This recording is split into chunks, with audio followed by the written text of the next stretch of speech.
네, 아멘. 네, 형제님들 지금 말씀처럼 오늘 또 레위기 12장 말씀을 통해서 주님께서 하시고 싶은 말씀을 다 들려주실 때 우리가 귀를 열고 겸비한 마음으로 말씀을 받아서 나의 구원의 말씀으로 하나님의 우주적인 경영에 내가 공목하는 하나님의 공목자로 우리가 세움을 받을 수 있도록 복을 내리시기를 주로 기도합니다. 아멘. 아멘. 네, 레위기 12장 말씀을 짧으니까 한 번 더 읽고 오늘 이제 자료를 해드렸으니까 자료 말씀을 가지고 말씀을 나누겠습니다. 자, 1절부터 8절까지 레위기 12장 말씀 읽습니다. 여호와께서 모세에게 말씀하여 이르시되 이스라엘 자손에게 말하여 이르라. 여인이 임신하여 남자를 낳으면 그는 이래 동안 부정하리니 곧 월경할 때와 같이 부정할 것이며 8째 날에는 그 아이의 코피를 뺄 것이요 그 여인은 아직도 33일을 지내야 사년이 깨끗하리니 종결하게 되는 기한이 차기 전에는 성물을 만지지도 말며 성소에 들어가지도 말 것이며 여자를 낳으면 그는 2일 동안 불종하리니 월경할 때와 같을 것이며 사년이 깨끗하게 되면 66일을 지내야 하리라. 아들이나 딸이나 종결하게 되는 기한이 차면 그 여인은 번제를 위하여 1년 된 어린 양을 가져가고 속죄제를 위하여 집비둘기 새끼나 산비둘기를 해망군 제사장에게로 가져갈 것이요 제사장은 그것을 여호와 앞에 드려서 그 여인을 위하여 속죄할지니 그리하면 사년이 깨끗하리라. 이는 아들이나 딸을 생산한 여인에게 대한 규례이라.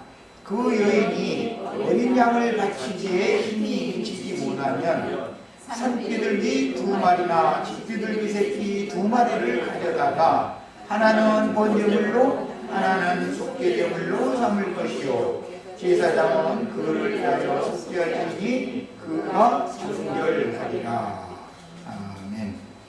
자, 지난 시간에 이제 이 12장으로 넘어가는 말씀을 3시간이나 말씀을 나눴으니까 톤은 다 닿게 된 거고 구체적으로 이제 들어가는 말씀을 나누는데 가장 중요한 것은 11장에서 정한 식물, 그 다음에 거룩한 식물을 먹는 거, 그 다음에 세속, 그 속되고 부정한 식물을 먹지 않는 거의 말씀을 하신 다음에 12장으로 이렇게 온 거예요. 어떤 말씀을 먹는 것은 하나님의 관점으로 볼 때는 하나님의 생명의 말씀을 믿는 성도들에게 이렇게 가르치고 성도들은 그 말씀을 받아들이는 것, 믿는 것, 이것을 지금 염두에 두는 말이기 때문에 그 결과는 당연히 잉태하고 해산하는 결과가 오게 되는 거예요. 그래서 문맥이 이렇게 이어진다는 건 주님의 말씀을 드렸고 이제 오늘은 내용으로 들어가겠습니다. 자, 레위기 12장 본문에서 여인이 출산했을 때 흘린 산혈의 피로 말미암은 부정, 불교를 지금 기록하고 있는데 경도시의 부정과 같은 산혈의 부정이다 이런 표현이 나와서 경도시의 부정과 산혈의 부정을 같이 보는 것은 아닙니다. 그렇지만 7일 동안과 14일 동안은 경도시의 부정으로 본다 그런 말이에요. 그렇게 취급이 되는 거예요. 나머지 33일이나 66일은 산혈의 정결케 되는 기간이 차지 않은 부정이다. 지금 그 말이에요. 그러니까 문맥의 흐름에 대해서 잘 이해를 하셔야 되겠어요. 이 말씀에 따라서 이제 신약 복음의 시작에 보면 누가복음에 특히 그 말씀이 나왔죠. 예수를 낳은 요셉과 마리아가 제8일 되었을 때 예수를 성전에 데리고 나와가지고 거기서 이름을 이렇게 받는 얘기가 나오죠. 할례를 행하고 이것은 레위기 12장의 예법에 따라서 그렇게 한 거였어요.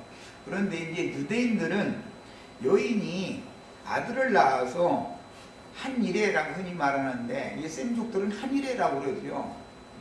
아들을 낳아서 한일해가 지난 다음에 성전에 가서 아예 이름을 지어줘야 되는데 할례를 하고 제8일째 되는 날은, 그런데 여인은 아직 33일 동안의 몸조리 기간이 아직 남아있기 때문에 부정하기 때문에 성전에 하나님 앞에 나가면 안 되는 거예요. 그러니까 당연히 아버지가 데리고 가야 되는 얘기죠.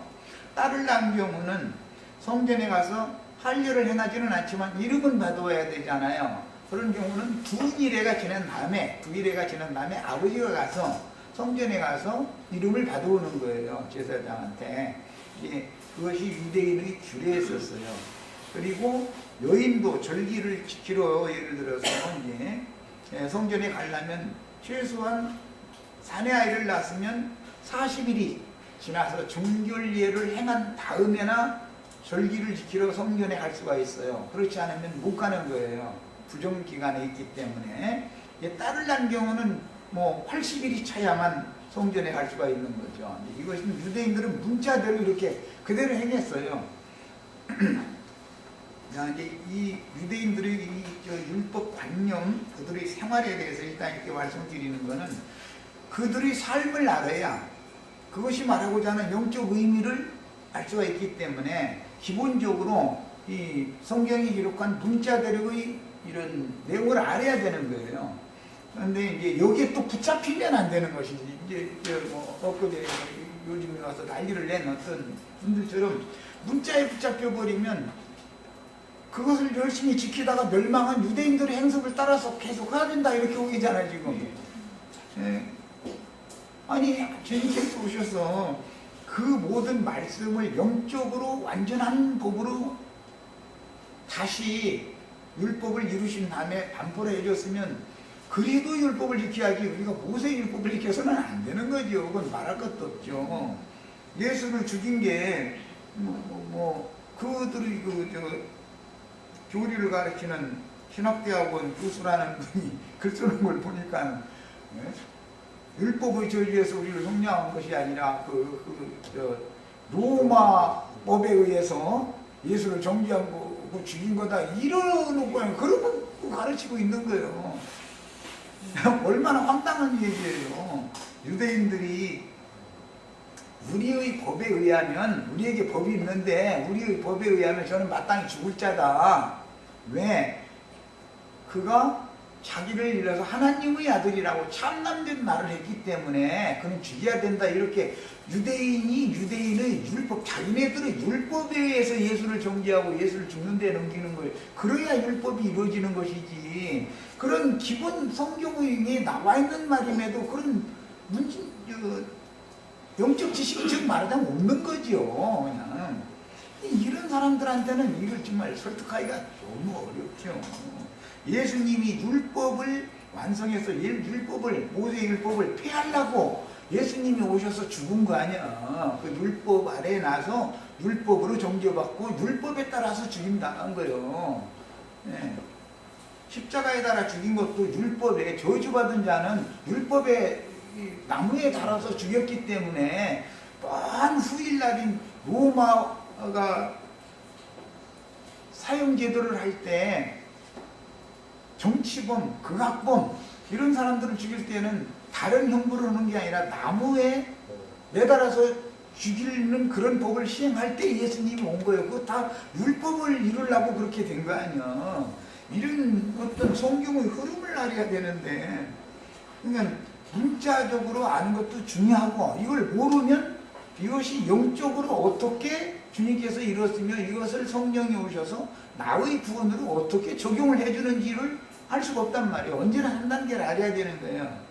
육적인 말씀, 그 다음에는 말씀을 혼적으로 받아들이는 거, 그 다음에 말씀이 자기 자신의 그 진리가 자기 자신이 되는 이런 그 성령의 역사하심, 이런 3단계가 반드시 잘 장비가 되셔야 되겠어요.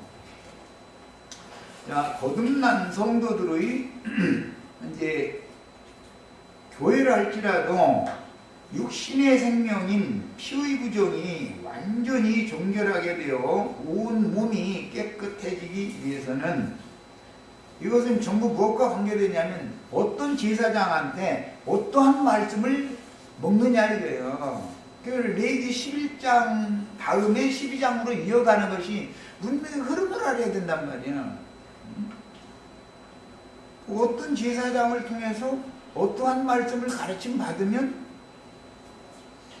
영원한 생명의 실을 잉태하고 해산시킬 수가 있어. 지금 말하자면 세상 말로 구속받아서 거듭날 수가 있어. 그런데 하나님의 말씀이지만 세속적이고 똑같은 복에 관한 말씀이 나오면 막 육신에 막 세상에서 돈 많이 벌어서 축복받고 이렇게 오면은 그게 말하자면 유대인의 행습이다 이거예요. 똑같은 말씀이지만 그것은 하나님의 말씀을 속된 말로 가르침 받는 거야. 세상적인 말씀으로 오해해서 가르침 받는 거 아니야. 또 그런 가르침을 받으면 영혼이 더럽혀진다 이거예요. 불결해진다 이거예요. 그 영혼이 이런 걸 상징하는 거예요. 그래서 어떠한 말씀을 받으면 어떠한 생명을 잉태하고 해산하게 돼 있어. 당연히 이제 이것을 다루는 거예요. 그래서 거듭난 성도들이 교회지만 육신의 생명인 피의 부정이 완전히 정결하게 되어 온 몸이 깨끗해지기 위해서는 충분한 기간 동안 교회 생활을 통해서 영혼 몸 전체가 잘 거룩하고 의롭게 보존되어져 하나님의 영과 마음을 건전케 하는 말씀으로 계속해서 씻음을 받고 그 생명이 온전케 되도록 자라서 거룩하고 의미 없는 영광스러운 교회 주님의 몸을 세우는 주님의 나라를 세우는 건축자들이 다 돼야 된다 그런 말이에요. 그래야 하나님 나라를 상속받을 수가 있는 문제니까. 그 다음에 애국으로 상징된 세상은 기정한 여자의 태, 거름기가 많은 밭과 같다. 이것은 상징으로서 거름기가 많은 밭이다라는 것은 죄가 많은 인간의 마음을 상징한다 이거예요. 그런데 죄가 늘 썩지 않고 살아있으면 죄가 가득해가지고 그 마음이 폭삭 썩었어야 거룩을 하는 것이지. 옛날에 지금은 그런 걸 잘 않지만 퇴비 만든다고 불에다가 뭐 인분도 뭐 이렇게 찌들어 놓고 뭐 이렇게 해가지고 거름을 만들었는데 퇴비가 폭삭 썩은 걸 갖다가 거름으로 들판에다 갖다 내놓고 나서 그 모를 심거나 아니면 볼이나 밀을 이렇게 갈거나 이래야 되는 것이지 덜 썩은 거 갖다가서 하면은 그 밑에 뿌리가 닿으면은 죽는단 말이에요. 걔가 썩으면서 열을 발산하기 때문에. 그건 세상사에 있지만 봐도 나이가 어떠한 죄인인가 이것을 너무 막 절실하게 깨달아가지고 나는 도저히 가능이 없는 사람이다라고 완전히 폭삭 썩어야 돼. 이게 사람의 우리 안을 소리지만 우리 김영기 잘 왔어 아주 그 폭삭 썩히는 기간 걸리느라 이렇게 빨리 해주다가 이거 만난 거야 말하자면. 덜 썩으면은 거기다 생명의 말씀을 뿌려도 말씀이 효력을 나타내지를 않는단 말이야. 오히려 죽어 그 생명이. 이제 이런 것이 다 상징이라 여자의 태가 거름기가 많은 밭과 같은 것으로 상징하는 거예요. 애국이라는 나라를 해서 왜 이것은 하나님 정lin에는 개인보다는 단체적으로 하나님 나라에 관련을 시키기 때문에 그래서 애국 땅에서 생산되는 풍부한 산물들은 혈과 육의 식물이다 이거예요. 그것은 저주받은 땅에서 농사하는 땅이라는 것은 가인의 기업을 말하는 거예요. 상징이요. 세상이라는 건 가인의 길에 행하는 자들의 기업이잖아 그게. 그래서 이 기옥한 델타 지역의 땅은 농사하는 땅이고 이스라엘이 생육하고 번성하도록 보존된 땅은 애굽이지만 애굽의 저 내면 중심에 있는 도생 땅이라는 것인데 거기는 농사할 수 있는 땅이 아니라 목축이나 하는 땅이다 그래요. 거기는 비유지 이게 다. 그러니까 예, 세상에 있는 교회는 목축지지요. 그냥 세상 나라라는 것은 그냥 부패한 세상 나라라는 것은 말하자면 이 세상신 바보가 왕노릇하는 영역이다 이거예요. 그런데 이 세상에 교회를 주님이 세워놔두시고 여기에서 양무리를 목양을 한다 그런 말이에요. 이게 이제 상징이죠. 이것은 잉태한 여인이 태의 저 내면 자궁 속에서 생명을 잉태해가지고 때가 되면 출산을 시키잖아. 그래서 400년 아브라함과 약속한 430년이 차야만 출애굽을 하는 거예요. 애기 배 땅에서 금방 낳는 게 아니에요. 다 그 잉태하는 고통의 기간이 있어야 그 다음에 때가 차야 해산이 되는 것이지. 이게 다 상징들이죠. 그러니까 자, 그 다음에 기근을 만나서 애굽에 내려간 아브라함의 자손들이 애굽에서 생육하고 번성하는 기간을 거치는데, 이것은 창세기 15장에서 아브라함에게 이미 약속을 하셨었죠. 네 후손이 애굽에 내려가서 4년 만에 다시 이 가나안 땅으로 돌아올 건데 400년 동안 거기서 생육하고 번성해야 된다, 이렇게 아브라함과 약속을 하셨었잖아요. 하나님 말씀하신 그대로 이루어져야 되잖아요, 역사적으로. 그런데 이제 뒤에 30년이 추가된 것은 메시아가 예비되는 기간이 30이 필요하기 때문에 요셉이 총리가 되는 30년이라고는 기간이 추가돼 가지고 그래서 이렇게 말씀이 응한 거예요.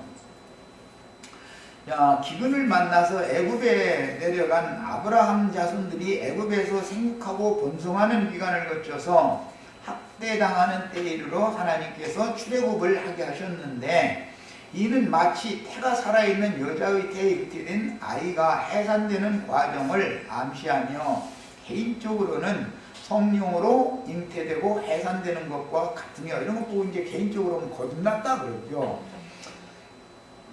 같으며, 그러니까 말씀을 듣자마자 그 즉시로 이렇게 거듭나는 게 아니고 말씀을 많이 들어두면 하나님께서 그 마음에 그리스도의 생명을 잉태시킨단 말이에요. 생명의 주인께서. 그럼 어느 날부터는 목사의 설교가 이건 아니다 하고 딱 판단이 오게 돼 있어. 그럼 그건 뭐냐? 그 사람은 거듭났기 때문에 그런 거. 이제부터는 음식이 이제 다른 음식을 먹여야 돼. 뱃속에서 먹던 음식과는 다르단 말이에요. 그래서 자꾸 말씀을 이제 추구하게 되죠. 그러면 이 사람이 이제 거듭난 사람이란 말이에요. 그리고 말씀이 자꾸 깨달아지면은 이 사람은 이제 하나님의 말씀을 그 영혼이 먹기 시작한다, 그런 말이란 말이에요. 자, 그래서 성경은 여자의 잉태하는 고통과 해산하는 수고를 크게 더하게 하신 저주가 변하여 구원의 복으로 바꾸신 것을 기록하고 있는데, 창세기에서는 그게 여자의 죄 때문에 저주의 말씀을 준 것이죠. 네가 잉태하는 고통과 해산하는 수고를 크게 더해야 된다. 그리고 너는 남편을 산모하고 남편은 너를 다스려야 된다. 이게 그때 당시는 저주의 말씀이 율법이니까, 구약시대의 모세의 말이라는 건 정도 율법이니까. 그러나 율법을 완전케 해가지고 저주를 복으로 바꿔준 신약경륜의 그리스도 율법을 지켜야 구원을 받는 것이지, 그냥 저주한 말씀만 계속 붙들고 있으면 언제 구원을 받을 거냔 말이에요, 사람이. 율법이 무조건 나쁜 게 아니고, 율법도 선한 것이 뭐냐면은 내가 어떠한 죄인인지를 깨닫게 해주는 거잖아. 그것을 깨달아야 구원자이신 그리스도께로 이게 중매를 해주는 그런 초등학문 역할을 해주는 것이다, 이거예요, 율법이라는 게. 그런데 초등학문만 가르치는 농학선생들한테 계속 신앙생활을 오래 했는데도 계속 가르침을 받다 보면, 알고 보면 이 사람들이 사실은 아이된 자들과 젖먹이는 자들에게 붙여진 자들이야, 이런 말이야. 완전한 데 나아가는 말씀을 가르치는 종을 다시 만나야, 출문을 해서 나왔으면 애굽에서 먹던 음식과 광야로 나왔으면 광야에서 먹는 음식은 다르잖아. 애굽의 음식과 광야 음식이 어떻게 같아? 그것 때문에 민수기에 보면 우리가 애굽에 있을 때는 고기 까마귀 때 있었고 외와 마늘과 뭐 부추와 뭐 이런 거 먹고 싶어 죽겠는데 여기는 그런 것도 없고 자꾸 그것 가지고 불평하는 거 아니. 그래서 금송아지 만들어서 애굽으로 그 음식 다시 먹으러 가자고 지금 자꾸 그런 짓을 한 거 아니야, 우상 숭배를. 그런데 애굽에서 먹던 식물과 광야로 나온 사람이 먹는 식물은 다르다 이거예요. 광야의 음식과 애굽의 음식이 어떻게 같겠어. 그래서 이제 하나님의 광야의 너희를 내가 인도에다 놓은 것은 육신의 음식이 바꿔진 것 때문에 불평하지 말아라. 사람이 떡으로만 사는 게 아니요 하나님의 말씀으로 나오는 모든 말씀으로 살아야 되기 때문에 너희는 하늘이 내려주는 만나 먹는 것을 즐거워해야지. 애굽에서 무슨 고기 먹었고 회와 마늘과 부추와 뭐 이런 거 먹은 거 그 생각만 하고 그래가면서 지금 여기 광야에서 나오다 보니까 정력이 쇠약해졌다고 불평했었는데 정력 좋아지는 뭐 애국 음식 먹어도 그것이 하나님 나라와 상관 있는 게 아니다 이 말이에요.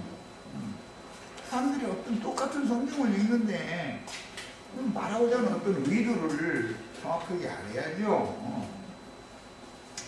자, 그 다음에 애굽은 여자의 태와 같고 홍해바다를 건너는 것은 해산하는 태의 문을 열고 광야로 나오는 것과 같으며 광야 생활은 겉사람이 후패되고 즉 애굽을 사랑하는 마음이 점점 끝나는 거예요. 나중에는 세상 하면 진절머리가 나 이렇게 돼버려야 된단 말이에요. 그래야 광야 끝까지 온 사람이야. 세상 오면 쳐다도 못 싫어야 되는 거야. 그런데 세상으로 애굽으로 다시 돌아가자고 자꾸 이러면 그게 우상숭배다고요. 그런데 이스라엘 백성들은 40년 동안을 계속 그 짓을 했다는 거잖아. 그게 우상숭배인 거예요. 이 세상은 쳐다도 못 싫어야 돼. 그러려면은 세상에서 시달림 당할 만큼 당해봐야지. 세상에서 뭔가 사람이 좋아하는 선호하는 외와 마늘과 부추와 이런 것처럼 인간의 육적인 정력을 좋게 만들어주는 그런 음식을 계속 공급을 받고 그것을 가지고 장난감 삼아서 놀고 이러다 보면은 그 사람은 세상 사랑하는 마음이 끊어지지가 않아요. 세상과 하나님을 겸하여 섬기는 게 우상숭배하는 것이고 간음하는 것인 건데 성경이 말하는 이치를 너무 지금 사람들이 잘못 가르치고 있다 이거예요. 가르침을 잘못 받는 것은 그렇게 가르치도록 신학을 그런 신학을 했기 때문에 나와서 그런 것을 가르치는 거예요. 이게 얼마나 중요한 문제네요. 그 다음에 장성한 자로이처럼 광야에서 겉사람 후패되고 속사람이 장성한 자로 양육받는 것은 광야 생활로 상징되었고 가나안 땅에 들어가서 정착하는 것은 하늘의 장자교회에 정착하여 이제 제대로 제집 찾아온 거예요. 이제 여기 최후 추수를 위한 알곡이 되기 위해서 혹은 신부로 준비되기 위해서 진리의 말씀으로 온전함을 이루어 모든 거짓 교리들을 대적하여 이기는 비투리 군사 하나님의 군사가 되는 것이다 그런 말이야. 최종 구원은 이거예요. 그 과정에서 혈과 육을 입고 세상에서 말씀으로 부르심을 받고 양육을 받아 온전케 되는 기간은 경도하는 여자의 부정기간인 7일 혹은 27일과 사멸의 부정이 깨끗해지는 기간인 33일 혹은 66일로 정해져서 사내를 낳으면 도합 40일, 여자아이를 낳으면 도합 80일이 지나야 정결함을 받는다 그랬는데 경도할 때의 부정과 같다 그 말은 모든 사람은 여자가 낳죠. 육신적인 사람은. 그래서 신약에 보면 여자가 낳은 자 중에 가장 큰 자가 요한이었다 그러잖아요. 세례 요한이 여자가 낳은 자죠. 예수님도 여자가 낳은 자였어요. 육신으로 오신 예수님은. 그러나 사도행전 13장 33절에서 오늘 내가 너를 낳았다 할 때는 하나님이 직접 낳지요. 이게 남자가 낳는 거예요. 그때는. 이래서 여자가 낳는 문제와 남자가 낳는 문제를 알아야 된단 말이에요. 성경이 말하는 의도를 두 번 낳는 거. 예수님은 두 번 낳으신 거예요. 인자로 한 번 낳으셨고 여자 마리아를 통해서 영으로 한 번 또 낳으셨단 말이에요. 부활하시던 날 하나님의 성령으로 하나님의 신이 예수의 영을 다시 낳았단 말이에요. 이런 것처럼 우리도 여자가 낳은 자로 먼저 와서 그 다음에 진리의 말씀을 듣고 성령으로 사람의 내 영이 거듭나야 된다 이거예요. 예수님이 앞에 그걸 했기 때문에 그와 같은 모든 것들이 말씀이 나에게 응해야 되는 것이죠. 그 다음부터 그렇게 하나님이 직접 낳아놓고 나서는 모든 만물을 네 발등상이 될 때까지 너는 내 우편에 앉았으라 그러시죠. 그 말을 이제 우리가 거듭나면 이 세상 물질기에 속한 모든 것들은 내 발밑에 밟고 이기는 자가 되는 거예요. 이제 내 발 아래 다 있고 나는 천상세계에 승천의 세계에 주와 함께 하나님의 세계에서 사는 사람이 될 때까지, 즉 이 육신의 장막을 벗을 때까지는 사탄을 속히 우리 발 아래 밟게 해주시는 그리스도로 말미암아 교회 생활을 통해서 이기는 자가 자꾸 되어져야 된다 이런 말이에요. 이기는 자를 잘해야 된다 그런 말이에요. 그 다음에는 이기는 자들이나 거룩한 성에 들어가는 권세를 얻고 나는 그들의 하나님이 되고 그는 나의 아들들이 되리라 이랬죠. 우리 홍자매도 아들 될 수 있죠. 이제 윤자매도 아들, 우리는 전부 그래서 이제 영적 얘기를 할 때는 아들 되는 얘기를 하셔야지, 아들이 되셔야 오는 세상에 남아서 주의 장막에서 오늘날 우리처럼 교회 생활을 해야 될 또 새로운 무리가 있는데 그들을 우리 아내로 취할 수 있는 거죠. 오순절 성령이 임했다는 것은 앞서가신 이기는 자들의 영이 예수 그리스도의 성령과 함께 오셔서 교회를 세웠다 그 말이잖아. 그래가지고 그 영에 의해서 교회가 움직여지는 거예요. 어떤 영에 의해서 모두 이런 이치예요. 이게 여기서 이제 혼인 얘기가 나오면 영적 혼인이다 이게요. 천국의 혼인 얘기가 나오면은, 그래서 사도들은 사람이 말을 하는 게 아니에요. 물론 예수님도 예수님이 말을 하는 게 아니에요. 예수님 안에 아버지가 계셔서 예수를 통해서 말씀을 하신 거예요. 사도들도 성령이 말하게 하심을 따라서 말하는 것이지 자기 말을 하면 무슨 이번에 그 만나본 사람 봐서 계속 인간 말만 했었잖아. 갖고 그런 얘기를 천마디 해야 다 소용없으니까 성경 한 구절이 더 중요하다. 그러면 성경 한 구절 대봐라 이러면 성경은 못돼. 그러면서 계속 인간 말만 시그리고 앉았어. 그러면 그게 다 뭐예요? 세상 말로 귀신 신하가 까먹는 소리 아니야 이 말이야. 이런 것을 영적 혼인이라 그런단 말이야 지금 성경이라는 게. 야, 나동한 형제를 통해서 이런 말씀을 증거하지만 주의 성령이 형제 자매님들의 심령과 지금 생명의 납을 맺고 있는 중이죠. 이 세상에서 세상사 돈 많이 벌을 때 기뻐하는 것보다 교회 모임에 와서 말씀 깨달아질 때 이게 진짜 기뻐해야 되는 거거든. 남편과 아내가 생명의 납을 맺으면 기뻐해야 되는, 기분 나빠가지고 그 생명의 납을 맺지를 말든지 그러면 기분 나쁠 바에면 그럼 되겠어요? 이치를 잘 생각해 보란 말이야. 야, 그래서 그 과정에서 혈과 육을 입고 세상에서 말씀으로 부르심을 받고 양육을 받아 온전케 되는 기간은 경도하는 여자의 부정기간으로 정해놨는데, 경도할 때의 부정과 같고 산에 아이를 낳으면 한 일에만 그래요. 딸을 낳으면 2일 동안 그래요.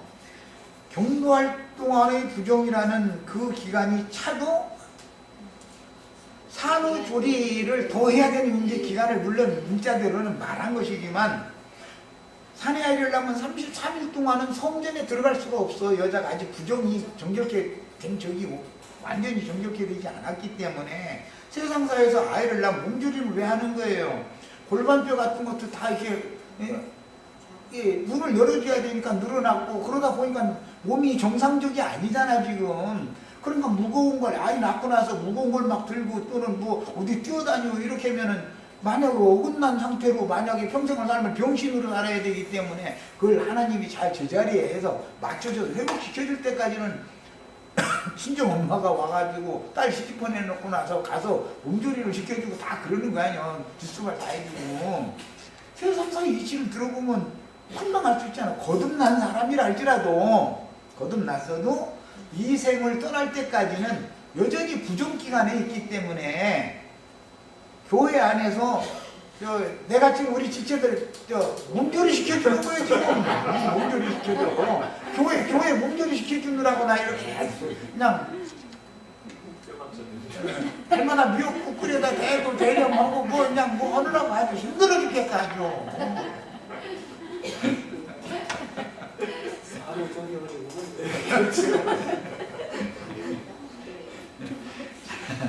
레위기 12장은 예언으로서 부정 가운데 잉태되고 해산된 인간이 시편 51편에 보면 다윗이 그랬죠. 내 어머니가 정결한 가운데서 나를 잉태하고 해산했습니다. 그랬어요. 내 어머니가 날 부정한 가운데서 낳았다 했어요. 그러죠. 여자는 근본적으로 여자가 낳은 자는 어머니의 생명의 원천이 부정하기 때문에 그게 월경하는 기간으로 상징이 됐어요. 그렇기 때문에 생명 자체가 부정하다 이거예요. 여자가 낳은 자라는 것은 그 생명의 어머니 자체가 부정한데 자식이 어떻게 정결하겠어. 지금 자연인이라는 건 누구나 다 결과적으로는 다 부정하다 지금 말이지요. 그런데 그 기간이 27일 동안 부정할 필요 없이 그냥 한 일일 동안만 부정하고 지금 복음을 들으면 바로 깨닫고 이렇게 교회로 와라 지금 그 말이요. 그런데 아들이면은 한 일일 동안이면 이게 해결이 되는데 딸이면 월경하는 부정과 같은 기간이 이 두일에 동안 부정을 해야 되니까 이게 문제가 되는 거예요 지금.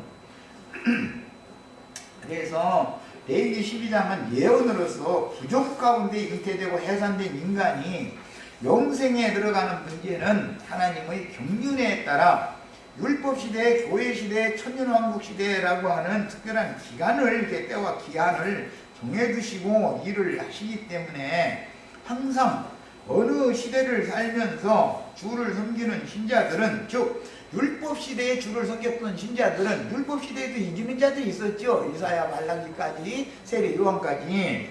자, 그러면 그들은 주님의 부활에 함께 참여해서 함께 하늘 보좌에 올라갔다가 오순절 때 함께 와야 되는 거다 그런 말이야. 오순절 때 함께 와서 교회와 영적으로 결혼을 하는 거예요. 예루살렘의 아들들이 예루살렘의 딸들에게 장가드는 얘기예요. 이사야 62장에 나온 예언이요. 야, 오늘 우리 형제 자매님들은 오는 세상의 천년 왕국 기간 동안에 이스라엘 14만 4천과 결혼을 해야죠. 그러려면 아들이 되셔야 되겠죠, 다. 에? 아이, 나는 그 아들 자매인데 어떻게 아들 되느냐고. 하나님은 영으로 보기 때문에, 영적으로 보기 때문에 얼마든지 아들로 낳아서 아들로 기를 수가 있어. 그게 그런 것은 걱정하시지 말고 하나님이 나오면 아들 낳지 왜. 기왕이면 이 셈족은 지금은 세상이 바뀌어서 딸 낳는 걸 사람들이 좋아하지요. 왜 딸 낳으면 비행기 타고 여행 보내고 뭐 아들 낳으면 늙을 때 어디 노인 요양원?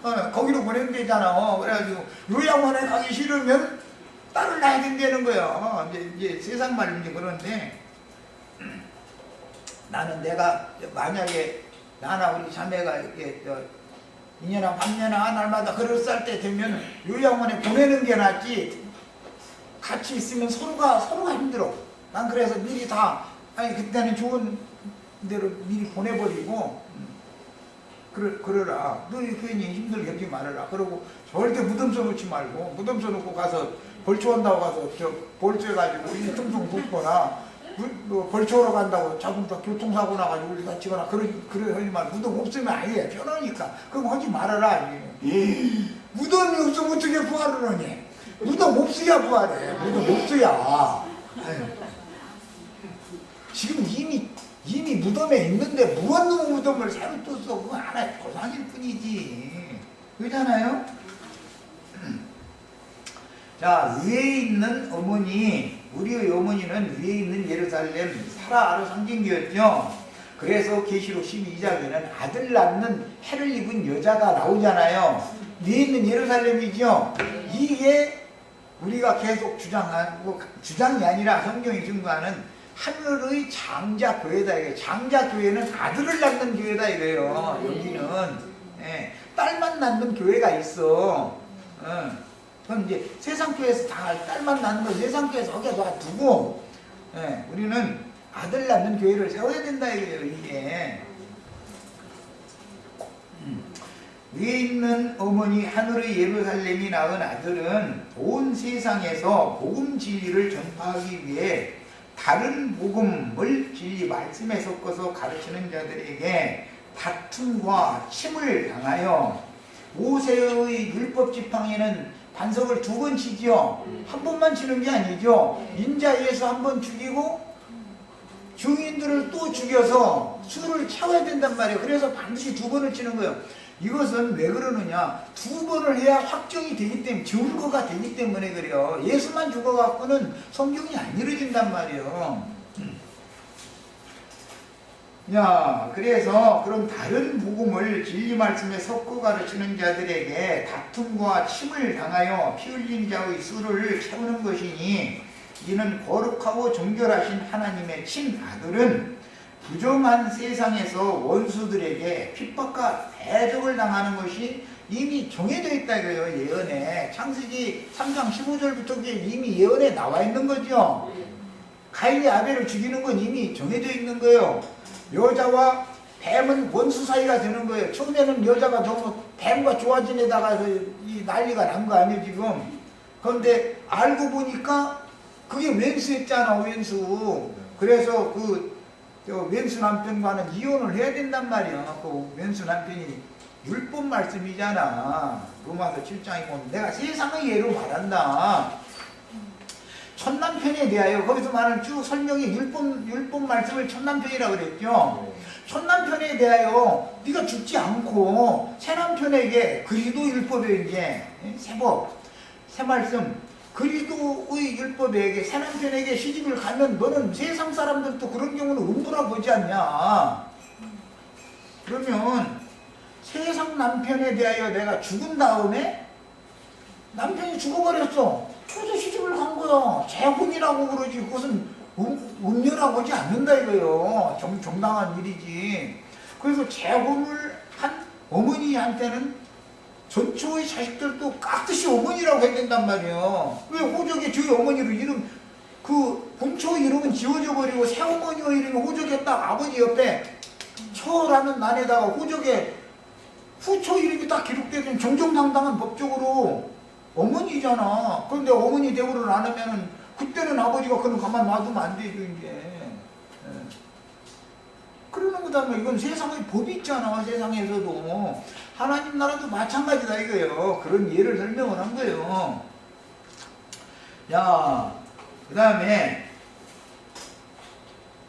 하나님은 타락한 아담 이후의 모든 인간이 비록 속되고 부정하지만 에덴 동산 밖으로 쫓아내어 충분한 기간 동안을 징계하실지라도 아주 버리는 것은 아니다. 그 예표는 가인에게 함부로 만나서 죽이지 못하도록 죽일 수 없는 표를 그 손에 주어서 쫓아냈다는 거예요. 그러면 우리가 비록 여자가 낳은 부정한 가운데 난 죄인들이지만 하나님은 그 영혼을 죽인다라는 말은 둘째 사망 불못에 넣는 것을 목적으로 하지 않는다 이거예요. 광야를 헤매는 동안에 그리스도의 은혜를 통해서 구원을 얻어가지고 약속의 기업에 들어가게 하는 것이 하나님의 목적인 것이지, 에덴 동산에서 쫓겨난 것은 에덴 동산에 뱀이 들어와서 뱀의 왕궁, 뱀의 나라를 세워놔버렸기 때문에 그 나라에서 자기 백성을 불러 빼낸 것일 것이지, 그래서 에덴 동산에 다시 돌아가면 영원한 멸망으로 들어가니까 못 들어가도록 이 길을 막아놨었던 거 아니야. 그런데 길을 쓰고 거기로 다시 돌아가야 된다고 요즘에 가서 뭐 시끄럼 피는 사람처럼 이러면 그거 어떻게 하자는 거예요 도대체. 성경이 진리를 알아야지. 야, 그래서 때가 차면 구원의 말씀을 보내어 복음을 들려주시고 복음을 듣고 영의 빛을 받아 회개하고 하나님께로 돌아오는 것도 때가 차야 돼. 때가 희년이라는 것이 정해져 있기 때문에 사람이 세상에 몰두되어 있고 세상 장난감 가지고 지금 좋다고 장난감 손에 오른손에 쥐고 다니면서 지가 갖고 있는 장난감 자랑해가면서 장난감 없는 사람 멸시하고 다니고 함부로 하고 다니고 그것이 습관되어져 가지고 거기에 빠진 사람한테는 전도를 100만 해도 안 듣게 돼 있어. 그 사람은 이 장난감 하나님께서 이제 그만 갖고 놀라고 다 뺏어가 버리고 빈손 털털이 빈 털털이 딱 만들어 놓고 나서 너 그래도 그 세상 아직도 진력이 안 났냐? 이러면은 그때서 빛이 탁 와가지고 내가 지금 엉뚱한 거 찾아서 헤매고 다녔었구나. 나에게 지금 남은 건 과연 뭔가? 남은 것은 병이고 늙어가 쭈글쭈글한 거 밖에 더 남았어. 그 젊은 그 좋은 시절을 그렇게 다 허탄한 짓에 세월 다 보내고 준 세월 다 보내고 지금 남은 건 뭐야? 사방에 삭신 아프고 허리 아프고 뭐 그런 거 병오고 늙어가지고 사람들이 이게 사업도 60 넘은 사람들 보고는 누가 사업하자고 해도 그 동업하면 망하는 거예요. 손발에 땀나는 사람하고 동업도 해서 해야지. 차디 찬 사람한테 하면은 망하게 돼 있어. 그게 안 돼. 생각이 오류하고 하기 때문에 뭔가 이게 진취적이고 뭔가를 이렇게 개발해내고 뚫어내고 이런 힘이 없단 말이에요. 그러면서 뭐 하려고 그러면 한 생각 좀 더 해보자고 이래서 하면 사업이 되겠어. 그게 망할 땐 망하더라도 뭐 뭔가 구상을 해서 결정이 딱 됐으면 투자도 해보고 말이에요. 뭐 열심히 가지고 샘플 가지고 뛰어다니도 보고 이래야 사업이 뭐 되든지 망하든지 하는데 생각해보자. 다음에 보자. 그러면은 그런 사람들은 손자나 보고 집에 가만히 계시라고 젊은 사람들이 나서서 할 수밖에 없어. 세상사 일도. 그래서 세상사의 모든 것들은 영적인 일에 대해서 표상으로 보여주는 거다 정말이에요. 사가다. 그래서 이제 때가 차면 복음을 어느 날은 들리는 날이 와. 그게 참 하나님이 전능하시고 이런 거 보면 그게 언제냐? 밭으로 말하면 아주 거름기가 많아가지고 폭삭 썩어가지고 그냥 씨만 심으면 잘 자라게 아주 되어져 있는 그날 준비가 딱 되면 그때 말씀이 그때서 들어와. 그 전에는 세상 없는 사람이 준 소리로 안 들어와. 그게 사람이라는 건. 그래서 복음을 듣고 영의 빛을 받아 회개하고 하나님께로 돌아오는 자라면 누구든지 지난 죄과들을 새 법을 그 마음과 생각에 기록받은 사람들은 지난 죄를 기억을 다시 한다겠어요? 안 한다겠어요? 단번에 이게 딱 해결이 돼야 되는 거단 말이야. 단번에. 이게 믿음이다 그래 이게. 근데 세상 교계 사람들은 우리가 예전에 죄가 있는데 그 말이 이번에 그 신학 박사라는 그 친구 글 올리는 거 보니까 고문양이더만. 일단 지난 죄를 단번에 간과하셔서 기억을 하시지 않는다는 약속의 말씀이 믿어져야 그 다음에 그 말씀을 하나님이 차근차근 이뤄가는 건 다음 문제예요. 이게 그 다음에 은혜 위에 은혜를 처음에 믿어지게 하는 것도 은혜요. 그러지만 믿은 사람에게 은혜 위에 은혜를 더하셔야 되는 게 그건 뭐냐? 죄와 싸워서 스스로 이길 수 있을 때까지 길러놓아야 된단 말이야. 그러려면 은혜가 있어야 때를 따라서 돕는, 처음에는 지난 죄를 단번에 싹 없는 걸로 간과해서 다시는 기억하지 않겠다는 약속 말씀을 일단 받아들이고 믿게 만들고, 믿어진 사람이 믿은 날 이후에 여전히 나는 이문양이네 할 때마다 때를 따라서 돕는 은혜를 얻게 하기 위하여 예수의 피가 이미 충분히 그 피값이 지불이 됐다는 사실을 믿음으로 붙들고 예수의 피를 힘입고 담대 은혜의 보좌 앞에 매번 나가야 된단 말이에요. 때를 따라서 이렇게 해서 구원을 이뤄가는 거예요. 이제 이 문제는. 그러니까 이런 성경 이야기에 대해서 사람들이 너무 무지해서 몰라. 뭐 구원받은 그냥 한 번 구원받으면 다 잃어버리고, 기독교계는 날마다 죄가 있으니까 회개해야 된다, 그것만 자꾸 강조하다 보니 둘이 매칭이 안 되는 거예요. 이게 성경은 양면이 다 있는데 속죄제사를 해야 그 다음에 속건제사를 하는 것이지, 속죄제사도 하는 사람이 속건제사를 뭐라고 해? 할 수도 없지. 해도 받아들여 주시지도 않고. 그래서 1년 1차만 드리는 대속죄절의 제사가 완성된 사람에게 속건제사를 하게 하는 것이란 말이에요. 이런 성경의 기본 이치를 알아야죠. 자, 그 다음에 그러나 지난 죄과들을 사면받아 세상에서 부름을 받은 친자녀들이라도 아버지의 온전하심과 같이 온전케 되지 못한 자식들은 시온의 딸들로 보시며, 이것은 야곱이 12아들에다가 딸이 하나가 있었죠. 디나였었죠. 그 이름이. 네? 디나 맞지? 예, 왔다리 하네. 자, 그것은 시온의 딸을 상징하는 여자다 이거예요. 그 여자는 가서 더럽힘을 받아가지고 지나라 하나님이 시집 보냈단 말이 있어요, 없어요? 네. 없어. 야곱이 딸을 그냥 시집을 안 보낸 거죠, 말하자면은.